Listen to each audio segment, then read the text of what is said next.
Hello, everybody, and welcome back to the We Know Traitors podcast over here on RHAP. I am your host, the Duke of Deception, Pooya and Scally, ready to talk about Traitors Canada Season 3, Episode 1, a night of many twists, only 1 hour, but so much to dig through. And we are officially back, and you'll know this, not because we're excited, but also because I'm joined by the one and only Scally here. Scally, how you doing? Oh my God, Pooya, I'm so excited to be back for Traitors Canada. Such a good cast and, blah, blah, blah. But I am very happy. I feel like off to quite the start already and so much to talk about. So much to talk about, so much to delve into. Canada really, I got to talk to Crane, and Crane mentioned that I'm excited for you to see all the twists and see what's going on there. Dare I say, Scally, and we'll dive into each of them in more depth, I liked every single twist. From a format standpoint, I was not mad at anything they threw our way. I was actually excited to see them try new stuff. Yeah, I'm not mad at anything. I definitely have thoughts on pretty much everything. There were ones that I liked more than others, but I like that they were willing to take twists and take chances. I think that they are not so far out of bounds that we're really at risk of losing way too much by any means. So I think this is a healthy, measured way to be taking chances. Yeah, because I do think that it for a Traitor season, this felt very twist heavy to open up. This was more twist than a Big Brother season begins with. It was kind of overwhelming, but they were twists to the format that I'm not mad at. And then there was some casting twists that I think is still fun. And then there's twists that we've seen before, but this was done earlier than some other iterations. So I think there's a lot of fun things here to talk about and think through. So let's do one thing. I'm going to add the graphic to the screen because I know a lot of people are going to need faces to go with the names. So I'm going to give you this as a moment, as a heads up. If you've not watched the first episode of Season 3 of Traitors Canada, you are about to get spoiled. You're about to get spoiled on a lot of information. So don't get mad at us. This is what you signed up for. So in 3, 2, 1, excuses out the window. Here's the graphic. Okay. So Scally, we end the night with 2 traitors and a hopeful third. With the first twist that we're going to discuss, we're going to go back to the end to go back to the top here. But Ty and Venus were selected as nominees or candidates from each Kevin and Coco, who did not know they were doing this. And by the end of the night, one of them is going to be our third traitor. The other is going to be our first murdered. Thoughts?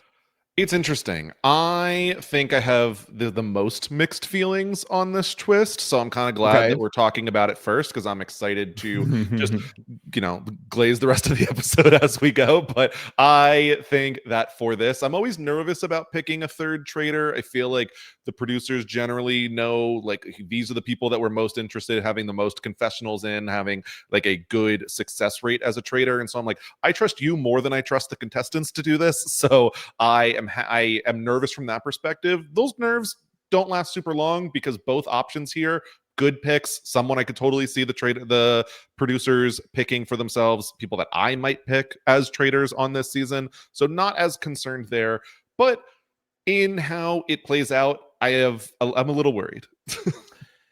Yes, from a result standpoint, I'm very nervous. From a twist standpoint, I'm not mad at this twist at all. This is a hybrid of 2 different twists that we have seen before. Without giving the result spoilers on those, New Zealand season 2 did a twist where the traitor had to pick 2 people. One would be the new recruited traitor, the other would be the murdered. So that's one part. But then obviously we've seen in US season 2 where the traitors got to handpick their third and bring them along, which of course y'all saw Dan Giesling and Phaedra bring in Parvati Shallow. So we've seen this, but we've not seen it be this cutthroat night 1. And certainly Kevin nor Coco saw this coming because I understand Kevin's POV. Let me be the first to say, I recognize that Kevin is going in there recognizing that people are going to assume I'm a traitor. And now I am. I can't even be like, well, you're going to look stupid. They will not. So let me bring it. And he says to Coco, I need a burner. My whole body was like, Omer's right there. If you've ever wanted a burner, and no offense to my guy, but there's no bigger burner than Omer. The man has sauce on him already for having his hair slicked a different way. It's going to be tough. It's a tough road for our guy Omer. But I understand why Kevin picks Ty, because even though we've not really heard a lot of people talk about Ty, I think in Kevin's POV, you push Ty out immediately. He's confirmed a traitor. He's the big brother person. The meta of the big brother traitor dies with Ty and he can live safely. I think that's what he thinks is going to happen, right? So I understand the bringing him in. I don't think for a second that he expected this to happen night one, because had he saw this coming, I don't think he picks Ty or Omer. I think he picks someone else that he doesn't really is expendable to his game. I think he would want both Ty and Omer in as long as possible. Yep. Yeah, I think for sure. I think that he's looking at Ty as someone who is from Big Brother Canada, looking at Omer, who is probably a more similar casting archetype of the like big fan gamer, like that tracks. So I can see that. I'm wondering if Kevin wanted to maintain the leg up on Omer, and so can't give him quite as much information by making him a traitor as well. Even though I think I would look more at like, all right, if I'm Omer or I'm Kevin and I'm not a traitor, I assume the other one is. So yes. like, yeah. Yes, so I would 100%. think if I'm neither of them, I'm assuming one of them is anyway. So that's where I would look. But I obviously like also the move of Kevin pushing Coco into, hey, how about we just round this thing out with 4 people, all from Big Brother or Survivor. Let's push in Venus here too. Yeah, Venus being the pick here, I could see again. I was like, this is a win, right? If you're someone like Kevin, I feel like you're thinking I just got the best draw possible. And I think for Coco gets exactly what she wanted, which was we are not having this be a boys club, which shout out Coco because that would have been brutal. So getting Venus, I was excited. My heart was excited. Then we get to this weird, now for Kevin, very much a Sophie's choice of who are you gonna boot out here? Do we want to talk predictions on what's going to happen here? We could talk about them at this point. Okay. I'm totally fine to at some point. I think as far as talking about let's talk predictions first, and then we could talk a little more about the twist because I have more thoughts. Okay, yeah, feel free. Okay, so for my prediction, and this could literally what I'm about to say could be the exact opposite of what I'm saying. So bear with me. But we got way more Ty in this episode than we got Venus. Venus was hidden, but I feel like Venus has been way more prevalent in the promotion of the season. Now, that could mean one of two things. Either, well, we got to front load our Venus promos because Venus is about to leave night one, or Venus is going to be there a long time. This is why we front loaded Ty into this episode. You got to give the audience a reason to understand who this person is. And they really celebrated him as a winner. Over the foreshadowing from Karina of like, overconfidence is a curse in this game, and he's like, I'm here to break that curse. I think Ty's leaving. I also don't think Kevin wants to put his neck out too much there and keep Ty at the expense of having Coco be upset with him. And like I think he's going to let Ty leave here and be like, yeah, I really want. And he even had a moment where he's like, I really thought this was the right move, like saying it in front of them, which to me felt like he's telling Ty, listen, I genuinely thought I was helping you, but I failed you. You're leaving. Yeah, I think that especially if they have to make this decision in front of Venus and Ty, and like you're putting your foot down, like I will not let Venus stay here, and then by some chance she still does, like that's gonna totally screw your game. So yes. I think Kevin is going to like maybe say like, okay, I pick Ty and you pick Venus, like, oh, you're not gonna stand down, like, okay, like I don't really have much of an option here because I think Coco is going to just would largely make herself a little isolated from Kevin in order to get her way here. I think she'd be willing to. Yeah, and I feel like it's an easier sell. Ty is one, Venus is not one. So that's easy in that regard as well. So I feel like that's where I'm headed now. Next week, if Venus is gone and Ty is here, everything we just said could apply the other way around. Literally. It is genuinely a 50-50. But my heart is telling me Venus, and it could be a biased heart, but the heart wants what the heart wants, Scally.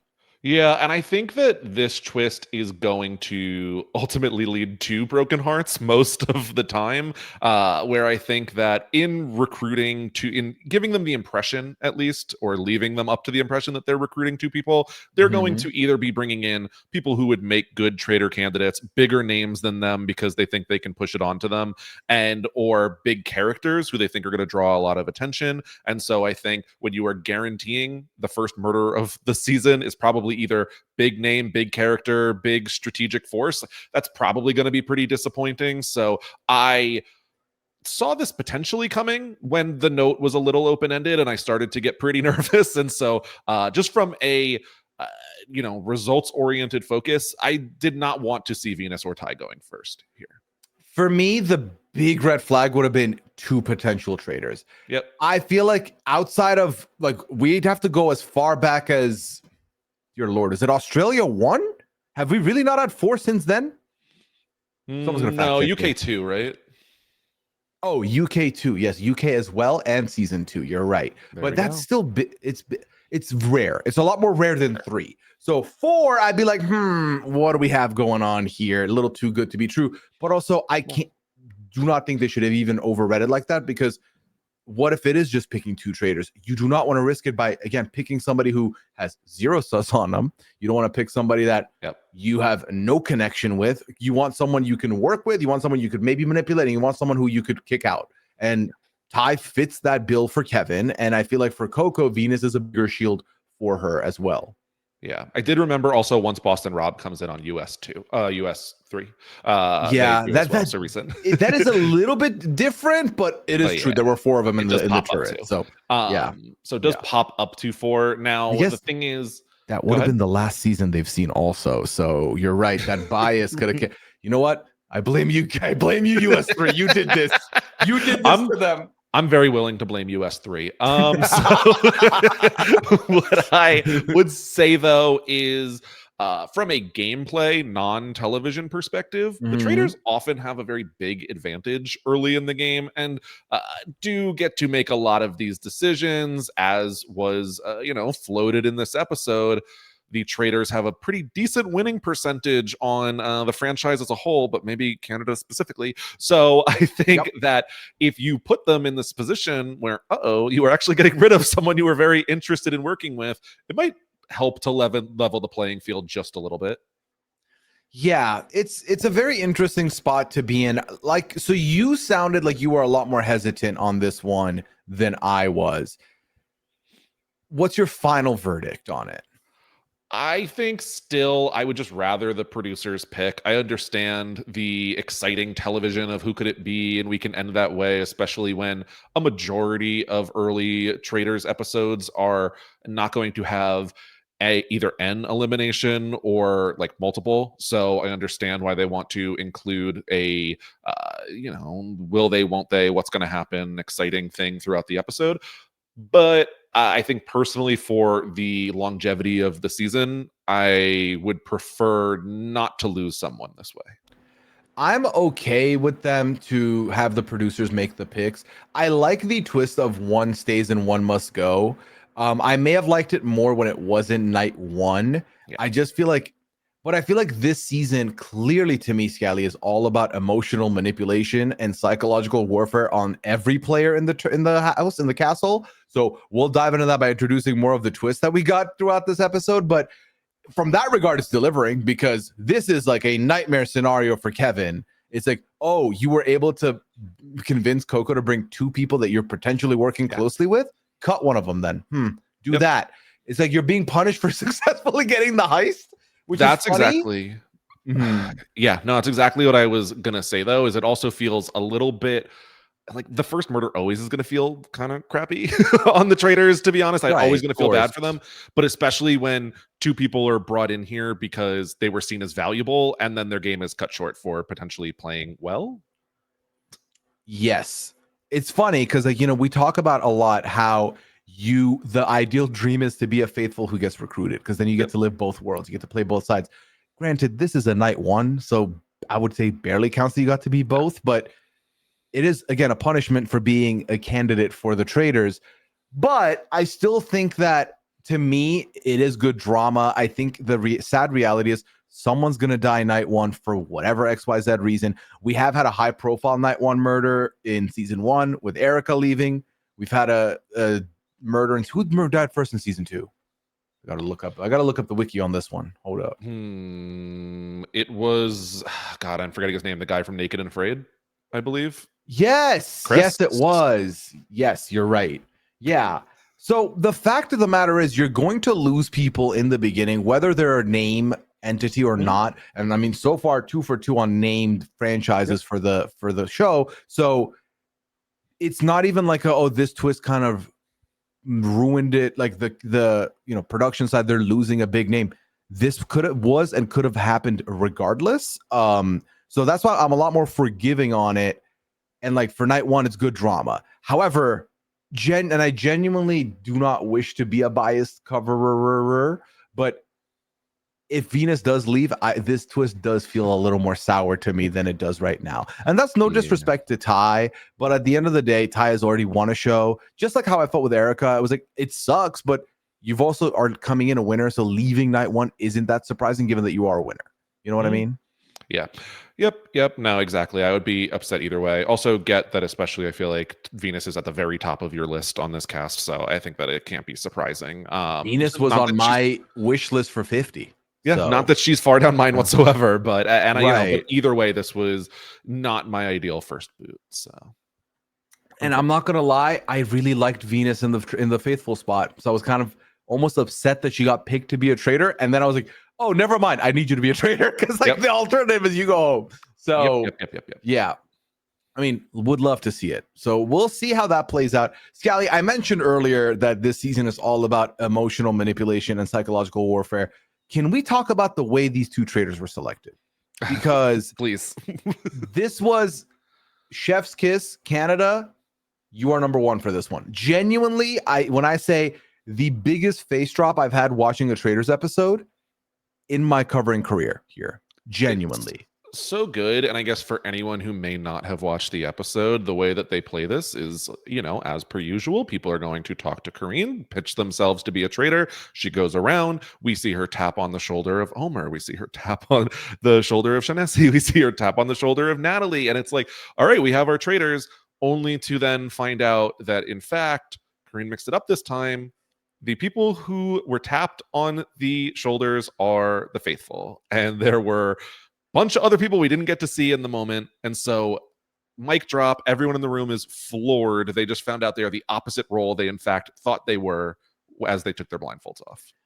This is so much fun for so many reasons, because you just practically watched 20 people think they're the traitor who are not the traitor and try and do their best acting to pretend they're not, only to not find out they are faithful. But that acting has set so many of them off on each other already that that's going to be a great smokescreen for some of these traitors who then still are getting caught, Scally, because the water strategy is real, Brian Scally. This is a thing that happens, okay? They said I was ridiculous for thinking this way. Look at me now. It's so funny. So the water strategy is, if you are a traitor, you don't want to take a sip of water as soon as the blindfolds come off and everyone's looking around, because you're seen as nervous and fidgety. Your mouth is going dry, so you could just reach for the water. And so it is clocked that Coco, who did not think she was a traitor because her shoulder was not touched, grabbed the water because she felt comfortable, and in fact was a traitor who should have not grabbed the water. Yeah, again, a lot of traitors in any direction you look at, you could say the exact same thing for different outcomes. So even though she's just like, well, I'm a faithful, slurp. Now people are like, well, I don't know about that one. I don't know. You seem suspect. But then also, we're talking about people changing colors, going from white to beet red. Omer seems suspect. Curtis is getting suspicion. And it's like, yeah, they were not traitors. So it just, for me, I kind of like it. And mainly for this reason, it should negate every person's reaction at the table, right? This should be the great equalizer, and you move on from this and you don't bring this up because there's so many other things you need to be looking for, because 20 people cannot be the traitor at this point. And there's no shot you are going to handpick, find the two people who are not tapped on the shoulder at this point, because they didn't know. So they would be more relaxed, but some of you are good ass liars and we're also acting relaxed well. So that's not the case. I love that when Sarah Nicole is like, there are really good liars here. Your poker faces were incredible. I have to say, if it was me whose shoulder was tapped and then I found out I was not in fact a traitor but a faithful, that's a big table. I would have flipped it across the room. I would have been so angry. So you and Omer looked upset. He looked disappointed. So mad. I can't imagine how I would have reacted. And I think that that is exactly what you see on Omer's face, of just the in disbelief, jaw drop, like laughing through the pain, because this is not what I wanted. It's not how I planned this. I really cannot imagine my reaction. And that's, like you said, is what I like, is the people all now releasing their, like, oh my God, I thought I was a traitor and now I'm not. I'm shocked what's going on. So they're having big reactions. The people who are traitors are finding out in that same exact moment that they are in fact traitors. So everyone is having like such a wild twist put on them that it is a complete even ground. It really is. And for me, I feel like the emotional roller coaster of, oh my God, Omer's a traitor. It's about to get so chaotic in that turret, to, oh, Omer's not a traitor? Huh, I don't know how I feel about that now. I don't know how he's going to do. So I definitely feel like we were put on a bit of a journey there. What did you think about this other twist, Scally, that will be coming in handy at the round table, where Karine announces this season, if you banish a traitor successfully, you get 10,000 added to the pot? I like it. I like it because I think that it makes it more difficult for the traitors who before may have had a slightly easier job. I think that if, like, so many people were coming on to the idea that of the traitor angel, it's pretty openly discussed in this episode. Like, if you're a traitor, just keep me around and I'll keep you around. And so there was not a lot of incentive to vote out a traitor. And now here, I still don't know that that $10,000 would make the difference for me for voting out a traitor, but I think that there are a lot of people for whom they will feel very motivated and maybe make a not optimal game decision, which will lead to better TV because they got greedy for $10,000 in a pot they might not win. Exactly. I feel like up until this point, the big argument that a lot of strategy heads have made is, why get rid of a traitor when you figure them out? As long as you can survive their murder attempts, you do not need to find new traitors. You just keep them till closer to the end, boot them, win the money once they can't recruit anymore. This certainly adds a selfish aspect of more money. Greed can definitely play a factor here. And I think on the other side of things, it's just one of those things of like, well, we might be in the dark for a whole season. Let's at least net the one traitor we do have. This to me is almost the I'm going to say his name correctly, damn it. This is the Michael John strat. The anti-Michael Michael John, where you're like, okay, Michael John's a traitor, but let's like not boot him for a little bit till we figure out who the head cheese is. Now Michael John is sitting there as a 10K check. You're not going to let that go to waste. Yep. And I'm wondering, are you able to get the $100,000 from the missions alone, or is 30,000 of those dollars only available by voting out the traitors? Because that changes things a lot. No. Because I mean, it's going to be fluid, right? Because as long as if they banish a traitor night one, right, there's going to be more than one. Like, there's going to be now +1 banishment on the table for more money potentially because a new traitor comes in. So there's a world where 60K of this prize pot comes from the banishment of traitors. Sure. But I do agree with you. I think then that adjusts the mission money, which is so funny. Could you imagine if they just nail all the traitors on continuous loop and it's like, all right, this mission, $500, like, because we're not going over the 100K mark here. Yep. But if they were willing to let it go up to like 120, 130, I'm not mad at this. Make it be bonus. Would be exactly it for me, is where if I'm not, in my position where I'm already not super inclined to vote out traitors that I know and have a good relationship with, I'm like, on that final mission, basically all of the money's already available anyway. So what is my motivation here? ? Unless it is, well, now you can win $110,000, $120,000. Like, ooh, okay, I might vote out my friends. Like, then I'm starting to think. Can I be honest with you? Yeah. Personally, I don't think I flinch. I don't think I change anything I'm doing for this. I just kind of let the majority decide what direction they want to take the season. If they shape the culture to be, we're getting 10K every time, yes, we are. Let's get more 10Ks on the table. But because I think the last thing you want is to be vocal on this and then get murdered by the traitors, or be very vocal on this and then survive long enough that you get cut and don't get any of that money anyway. So it's a net lose-lose if you speak on it. I think you just pretend it doesn't exist and then play cautiously. It's exactly. I really don't think that it would change my gameplay at all, but I do think that there are other people on the season who it would change their gameplay. And so, whether that be a traitor betraying their fellow traitor or a faithful who is going to let go of their friend before they should, I think it's interesting. Well, we've seen how many traitors say we need to feed the faithful.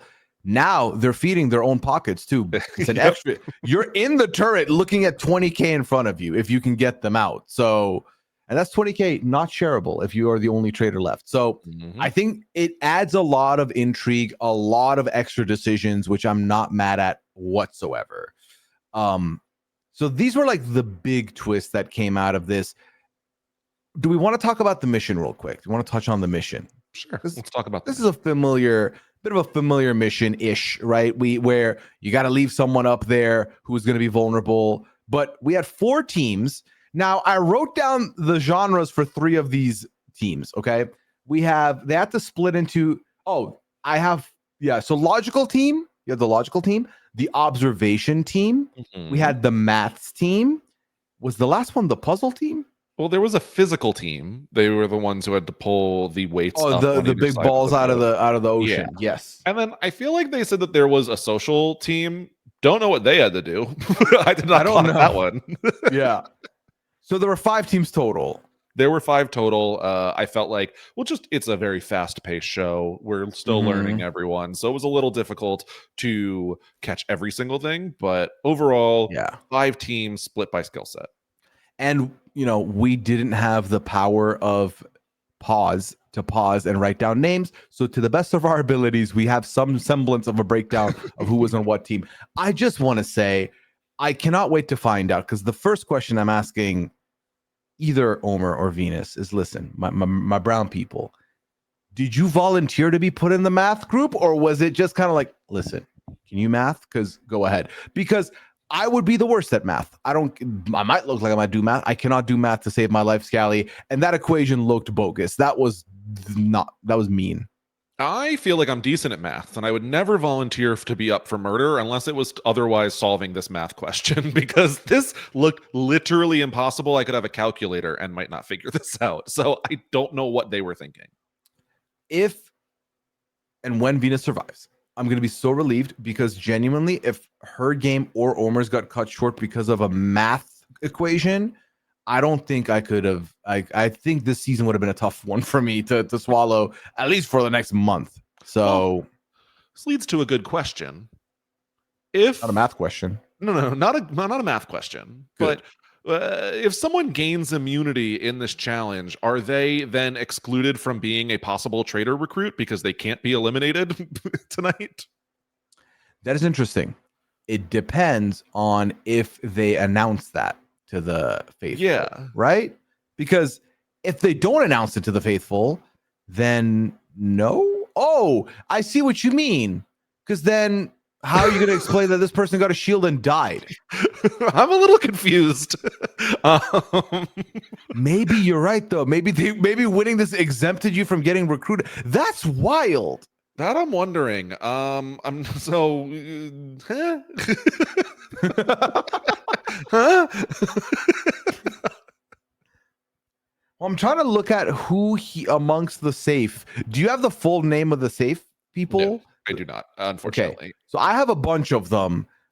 Jericho, Mackenzie, Chala, Asfear, Hollywood, and I think Mackenzie was one of them also.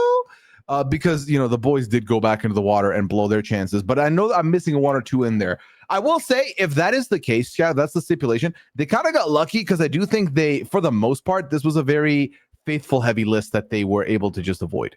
I'm just feeling like it doesn't seem like they were told they couldn't recruit someone who had safety. And if you were told you couldn't recruit someone who had safety, it would really make me think one of these people was dying. So I'm a little confused. Okay, I don't know if we'll ever have the answer to that, but if I was a guessing man, I would imagine that this was like a little asterisk. They were like, hey, by the way, this is also a thing that's happening, but just operate. There's so many other people to pick from. Just don't pick these 6, okay? I don't know. I really don't know. Yeah, I mean, a lot of people up for murder. It could have been bad. It could have been like we're down. There was like only 4 options to pick from. So luckily the pool was open. It is funny to me that there's a world where Venus goes out because she could, like, the math equation takes her out, and there's a world where Ty goes out because he really wanted that 2K to go back for. So yeah, it's like, well, okay, Venus, you're automatically eliminated because Ty has safety, and so he can't be murdered, so you have to be murdered, or Ty and Venus. Ty would not be on the list then, right? I'm just saying, Kevin would have been livid. I don't know. I don't know. But yeah, wow, I didn't thought of that. Big wrinkle in the plans here, Scally. I had not thought of that at all. I'm confused. But yeah, samesies. Regardless, I felt like math problem, literally impossible, not happening. I will, without paper. Who do you think I am? No, I would love, like, get like Christian Hubicki like on the line, and let's see how long it takes. But otherwise, I don't know who's doing this. Ironically enough, I believe the man was in my watch party tonight, and I do not see him talking about the math all that much. Let's see. No, he did talk about the math a little bit, but he didn't solve it. So yeah. Okay. Yeah. Either it was like, obviously this was too difficult, or Christian was like, this is so easy, I don't feel like I need to solve it. But for all of the other problems, I mean, there was the physical team who had to lift up a bunch of weights, but failed to track the order in which they lifted up said weights, so they just had to keep guessing. Miraculously, they somehow do open the lock, because that's a lot of possible combinations. You really have to look into it at that point. Or if you at least remember one or two of them, I think you're in a better spot. And I think that's probably the case where we're like, well, I don't remember which one, but I know this was the last one. That could help already immensely. Oh yeah, narrows it down exponentially. So would be really good. I thought it was definitely very interesting, where Curtis is like, well, Ty, you said you were trying to help the faithful, so why don't you help the faithful by putting yourself up for murder tonight? Yeah, why don't you mosey on over there? And it's funny because then that's not going to happen. So then Dom's like, okay, well, how about we go based off contribution, fully knowing that he's going to push Curtis's name because Curtis contributed the least, only for Shaughnessy to auto volunteer. And Scally, this is something we saw with US3. We're seeing it here again. Why are the women the only ones up for elimination here? What is happening on this plank? Yep. There's just no world in which you push me off this boat. It's never happening. For it to go like, all right, we're going based on strength contribution, and then for it to end up being the only woman on board, I was like, I don't like this. It didn't seem like they pushed her super hard from what we saw. So. No, she straight up felt like she volunteered, but I feel like she shouldn't have even been in that spot. I just think. Yeah, I think the problem is, Scally, I think it's a time crunch, right? They know it's a time crunch and no one's budging. So Shaughnessy's like, fuck it. If I don't get up, we're not going. So like something's got to give. This versus the complete opposite approach of Coco, who was like, yeah, I guess like I could be the one. I'll just get up and do it. I was very worried about Coco in that instance. What do you think about Coco just giving up here? I don't love it. I think I mean, again, it's like the beginning. No one really knows each other. I think you can get away with being a little bit more like contrarian, and be like, no, I'm not going to do it. But it sounds like she may have already soft volunteered earlier. So once you do that, and you're with that person on the same team, it's hard to not just follow through with it, you know? Yep. The rationalization was everyone saying that Coco was the least likely to be murdered if she volunteered. And to that, I say, why? What is the criteria for the night one murder? You're calling her a traitor? Because I would take it as you're calling me a traitor. Like, why am I safe? I don't get it, especially if this mission is super successful and there's only 5 people up or whatever for a murder. Like, absolutely not. I'm not doing that. God forbid 1 or 2 of those people are a traitor. It's down to 3 people. No, bye. I'm out. No, absolutely not. I am not doing it. No, thank you.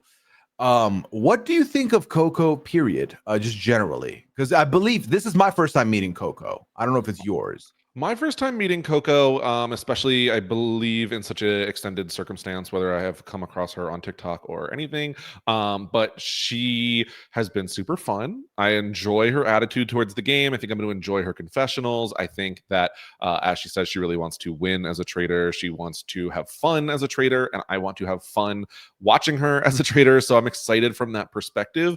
I think that they're not really giving her, the most glowing strategic edit at the moment. So I'm a little bit nervous for her, but I'm really happy she's here. Same. I didn't know what to expect because obviously I'm not familiar with Coco at all, but everything I saw screamed entertainment to me.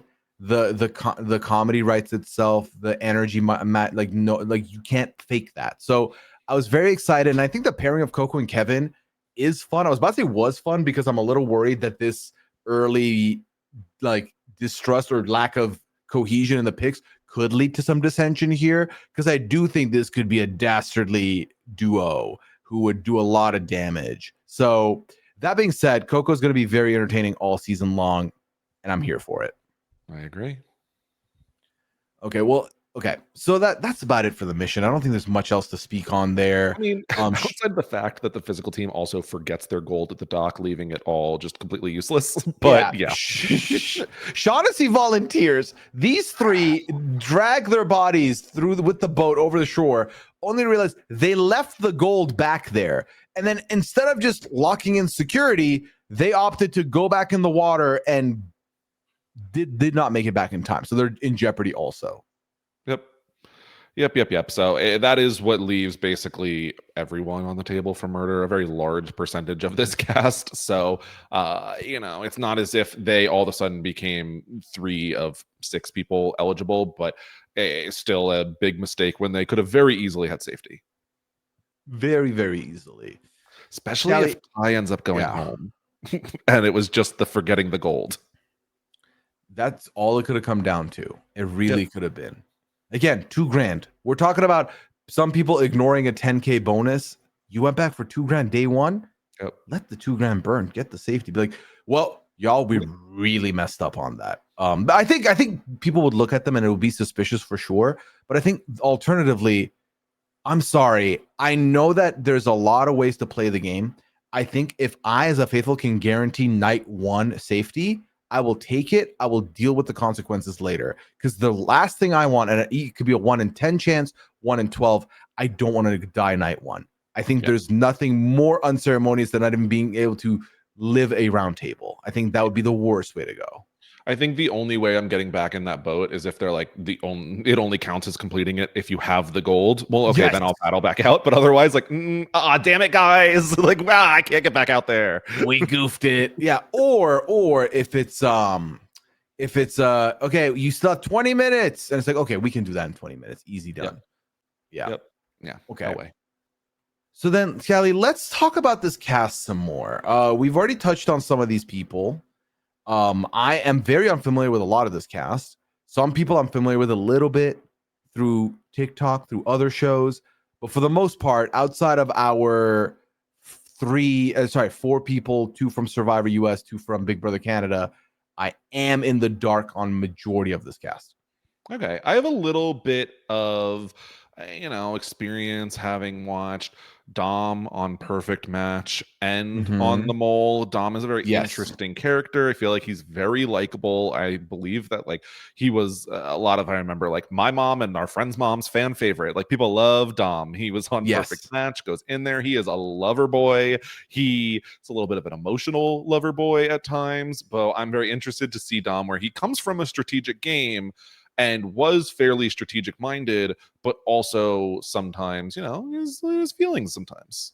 Yeah. Oh, I also have seen I've seen more of him on TikTok at this point. I have watched him on The Mole.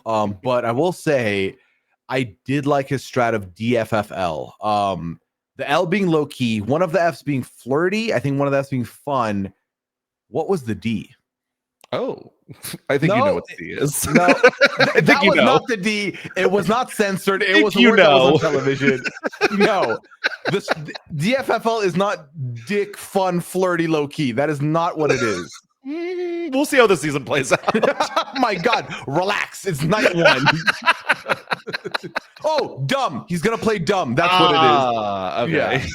Yeah. The only other word it could be, Scally, huh? Okay. Oh, I don't know. So otherwise, I have also seen Jade and Kitten on Canada's Drag Race. Both very fun. Don't get to know Jade as much, having not been a contestant themselves, but a choreographer.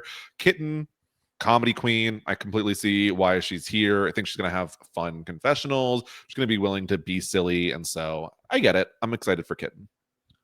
And Jade seems to be going by Hollywood more on the show, correct? Yeah, I do think that generally Hollywood Jade, I'll say often, default to the first, but on the graphic I was going with for anyone audio listening. And then I feel like the kind of quiet in this episode, but I'm excited to talk about, is we have a married couple on the cast, Scally.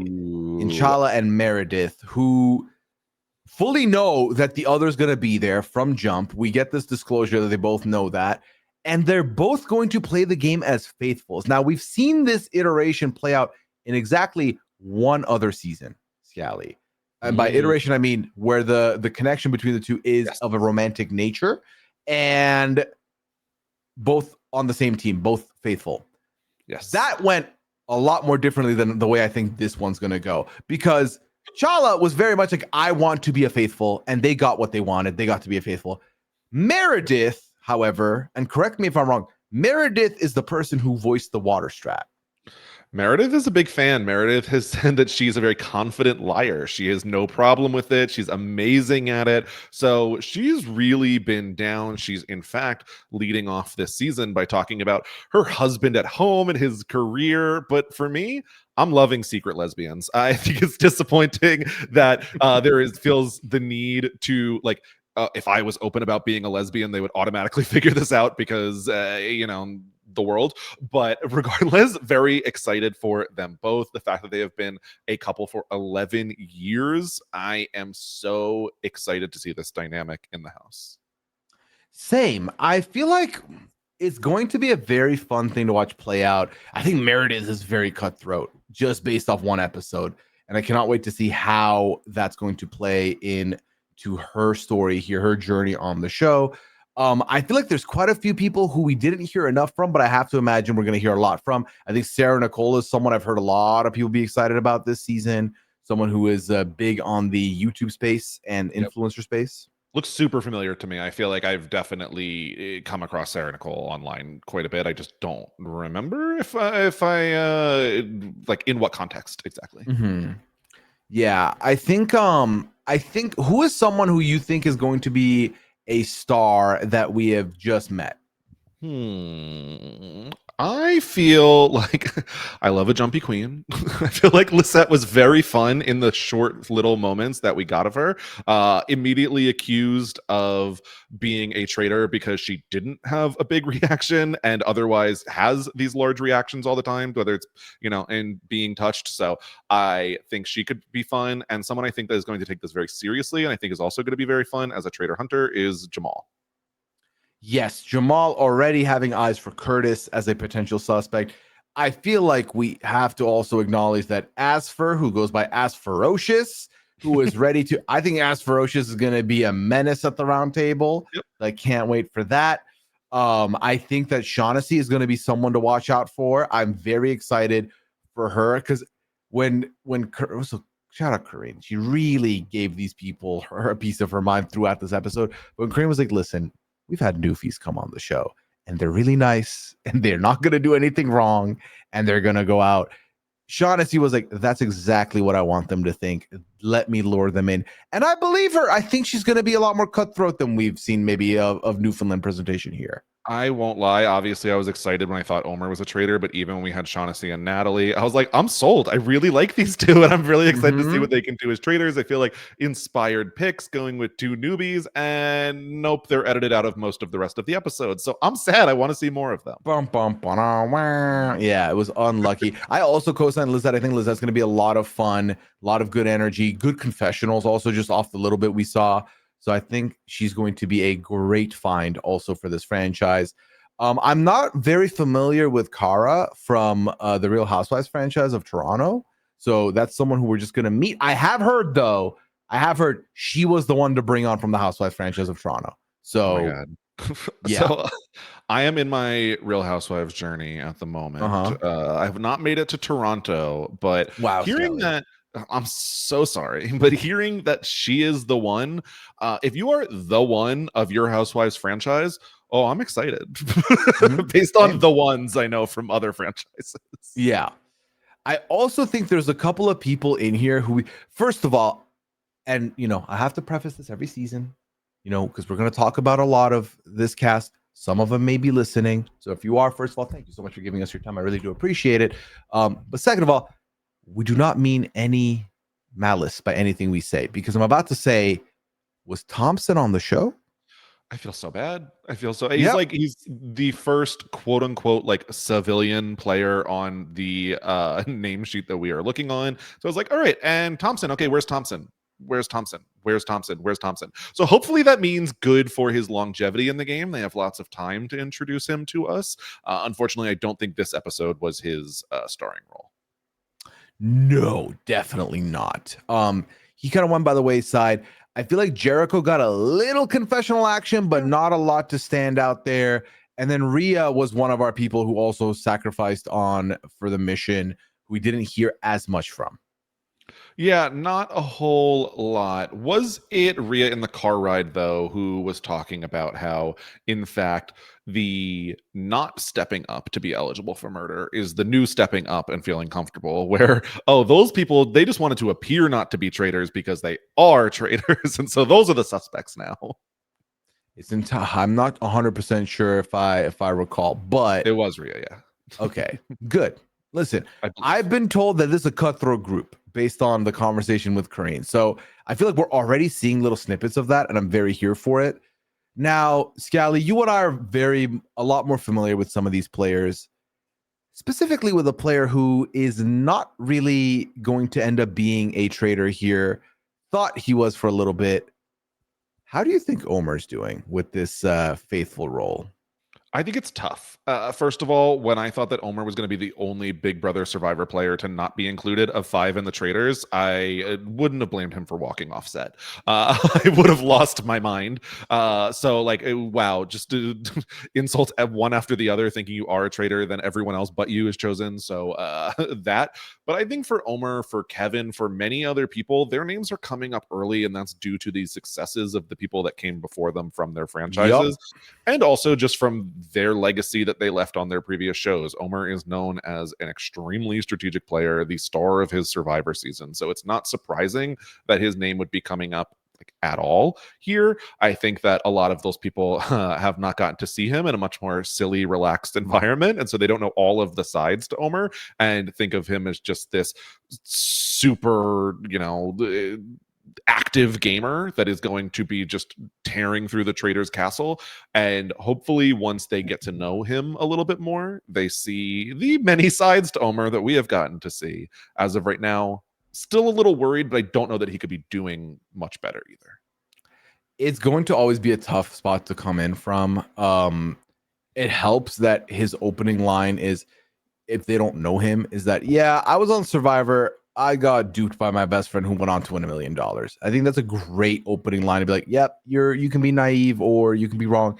I think what doesn't help Omer is he gives, and this is after we met him. When we first watched him on Survivor, he was not giving any of this, but he gives such wild card energy.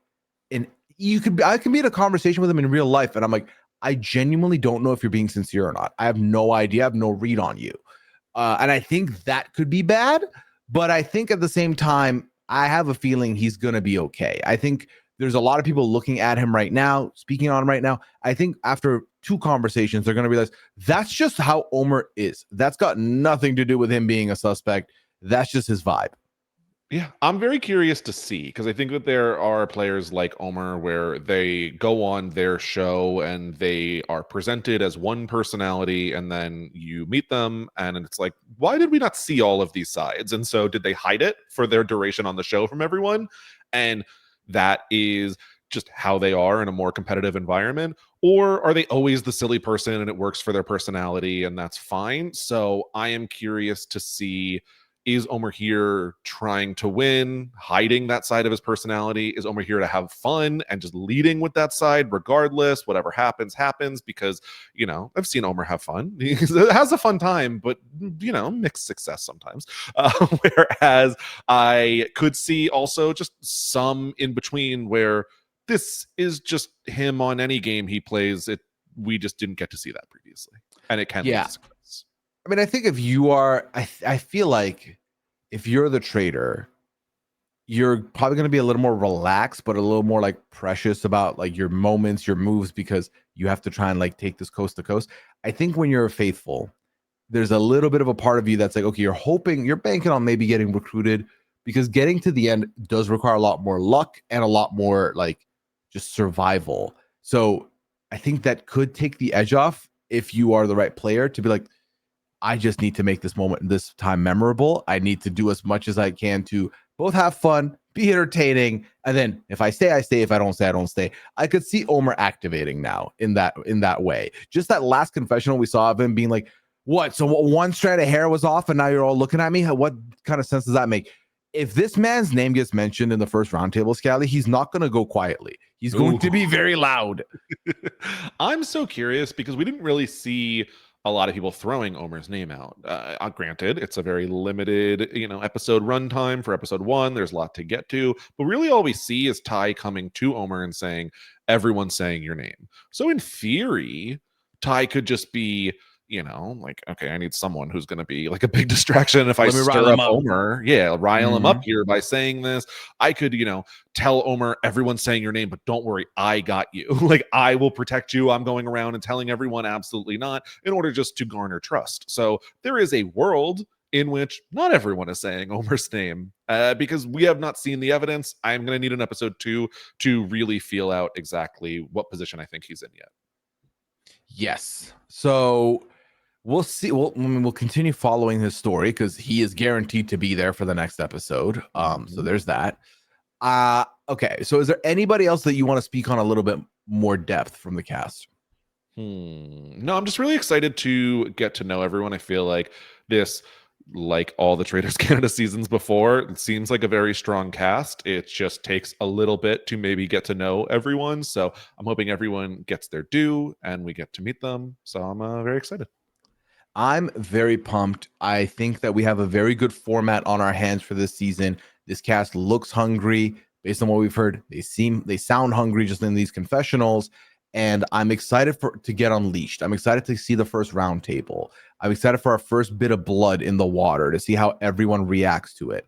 I'm excited to either heavily mourn the loss of Venus, or celebrate Venus as a traitor and see how that goes.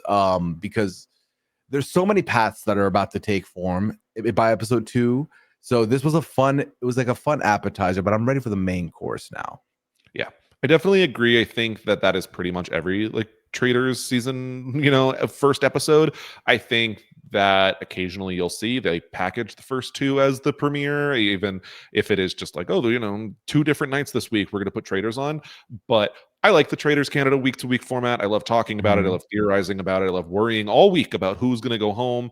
And so I am completely content with what we did get and excited to see how it turns out. Same. I feel like the other, typically what will happen is the more episodes you give us per week, the podcast length stays the same, whether we get 1 or we get 3. So we get to talk about this cast a lot more because of this. And I'm not mad at a once a week, I feel like maybe this is old school thinking at this point. I don't love the binge format for the Traitors. I recognize that a lot of people will if they're watching it later after the fact, but I like the week to week discussion and speculation. Maybe this is just selfish because I'm going to do it regardless. So I want to talk about it in more depth and do more predictions and all that. So yeah, maybe it's just me, but I'm very happy with where we are. But we're not done yet, Scally, because one last thing is the aforementioned predictions. We have to make our final predictions. Let's do one for who is going to be the person that's our third traitor and / first murdered as a result. And then let's predict who is going to be. We'll do the categories after this. I've been having fun doing those with Annabelle. So, all right, are we on the same page with the traitor and murder? I think we're on the same page with the traitor and murder. All right, Venus in, Ty will be leaving as the first boot here. Overconfidence is a curse in the Traitor's Castle. Maybe. Or he can say ball game to my face. Who knows? We'll find out. We'll see. We'll find out. All right, Scally, who do you think is going to be our breakout star of episode 2? Ooh, breakout star of episode 2. Well, let's hope it's Thompson. I feel like, breakout star of episode 2. I'm expecting big things from Curtis, and I don't know if it is going to be all positive. I feel like Curtis is going to be attracting a Yeah. lot of attention, Mhm. and also will be throwing some names out there. So I feel like I could see Curtis being very involved in basically every which way. Okay, I don't hate the Curtis pick. I'm gonna go ahead and back Meredith to break out further from what we've gotten so far. Honestly, I would give an honorable mention to Asfer as well, who we kind of just got introduced to, and then it was kind of like keep an eye on Asfer, might make moves. Like And then as far as the reality TV alums go, I think we're about to see more of Kitten than we actually did this episode. I would be happy. Yeah. And then who do you think? Name 2 people. One of them isn't going to make it out of episode 2 as our first banished. Okay, first banished. Let me go with also Curtis potentially. Hate to not spread the Stole my love, answer, but that's fair. okay, I think Curtis is one, and then let me go with another. I'm gonna say maybe Coco. If they get a traitor off rip, and I think they could, these are not bad picks at all. Scally. I could definitely see that happening just because of the fact that some people were already looking at Coco, and Jamal has vocalized Curtis. We haven't seen that play out enough. I will say, when they kept talking about someone's face changing red, the first person we saw that was brought up was Curtis. And then every time it was brought up after that, they kept panning to Omer, but it wasn't confirmation because they never said Omer's name there. So it could all just be a pile on Curtis, and they wanted Omer to also be elevated to like throw us off down the line. So these are good picks. These are good picks. All right. I don't have any other predictions. No, I'm unless you have one in the locker ready to put out there. No, I feel good. Feels confident, folks. All right. Well, that wraps up episode 1 here for us. Thank you for joining us. Excited to be on this journey with you all. We will be doing our regular formatting like we have every season, where you are going to get this recap at the end of every week's episode. You will be getting exit interviews when people leave the castle. We will be talking to them following. And you should be getting everybody, subject to availability, of course, and scheduling. If someone's schedule doesn't work like it has in the past, then unfortunately we can't make that happen. But for the most part, everybody here, hopefully we get a chance to introduce ourselves to and talk to, and also get receipts from if they watch and they're like, hey, how dare you say that about me? We are ready. We're here and we're excited. Please, at the beginning of every season, I do ask you kindly if you could go ahead and leave a rating and review. Go through on weknowtraitors.com, visible very much here underneath the screen if you're listening to, if you're watching this live, or on the pod rather on YouTube. If you are listening and you need the link, use the same link, weknowtraitors.com or robaswebsite.com/traitors, TRAITORS. Let people get the podcast soon, early, and get the reviews and get access faster. It really helps people discover the pod, so feel free to do so. Scally, what other projects are you working on at the moment? Where can people find you and all that good stuff?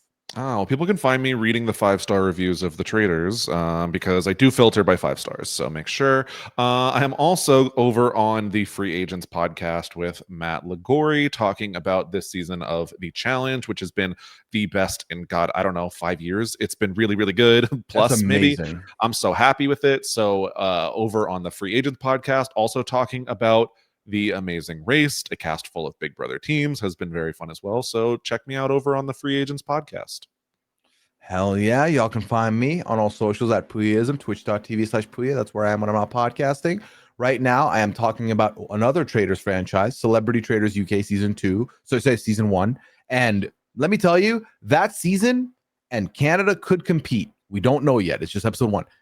I'm ready to say after 4 episodes that Celebrity UK Season 1 is my favorite Traitors season of the year. So check it out. It's been so much fun.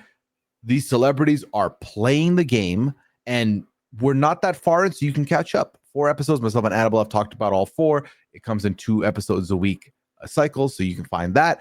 And I'm talking 90 Days. Recently made the move, Scally. We shut the doors on Happily Ever After. We have opened the doors to The Other Way. and it is messy and it is better. It's just better. Ooh. Yep. Myself and Annabelle did a crash course of the first 6 episodes. So if anyone wants to catch up, it's an hour pod. Listen to that, get familiar with the cast, and then join us for episode 7 this week. Should be a good time. And Liana was sick last week, so no Pooya and Liana Lounge, but we should be back this week with a brand new ep talking about our trip to New York and Liana being sick, I imagine, and a lot of other things that have gone down since. So tune in for that. Again, a reminder, leave all ratings and reviews. robbinswebsite.com/TRAITORS or WeKnowTraitors.com, or put your comments in the YouTube. We would love to read those as well. Scally's filtering them by 5 stars. I suffer from, I will read all of them and see them. So be kind, please. Please, you can put a negative and a 5-star. I'm just only reading those. I don't care. If you want to just put a 5-star if you want him to see it. Yeah. Also, I want to plug again my interview with Kareen. Shout out Kareen. She was so gracious with her time and her energy. Scally, she told me part of her tradition, she watches this recap every week at the end of the episodes going up. So I love that. That's her tradition. And we're going to be working on it. We'll be talking with her, both of us, in the middle of the season at some point, because she was so excited about the season. She would like to talk to us about some of the things that are coming up, and I cannot wait to see what they are. Oh my God, I'm so anxious. Just also, first of all, to see what's coming, to talk to Kareen, my fave. So yeah, I'm very excited. All right. Well, everybody, hope you had fun with us. That's enough waffling tonight. Y'all take care. Have a good one. We'll catch you back at the turret next week. Take care. Bye.